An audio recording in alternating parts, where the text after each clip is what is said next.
آتش درون. افکارم با حجم عظیم در ذهن خستم فشرده شده. میخواهم جهان از سرپنجه های من طلوع کند. من ای کاش مغزی داشتم انباشته از خاکستری ها. فرود و فرازی نداشت و دلم بدون بهانه خوش بود.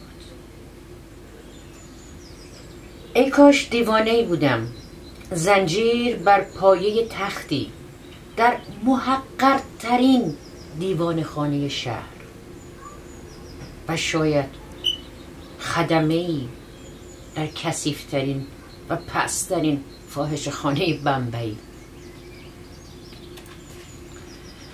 ای کاش سنگریزه‌ای بودم در پای بلندترین قله جهان. کاش لال بودم و یا حرفی برای گفتن نداشتم و یا حسی برای آزرده شدن. آتش به دست به جستجوی یخ آمدم. یخ ذوب می شود و آتش درونم زبانه می کشد.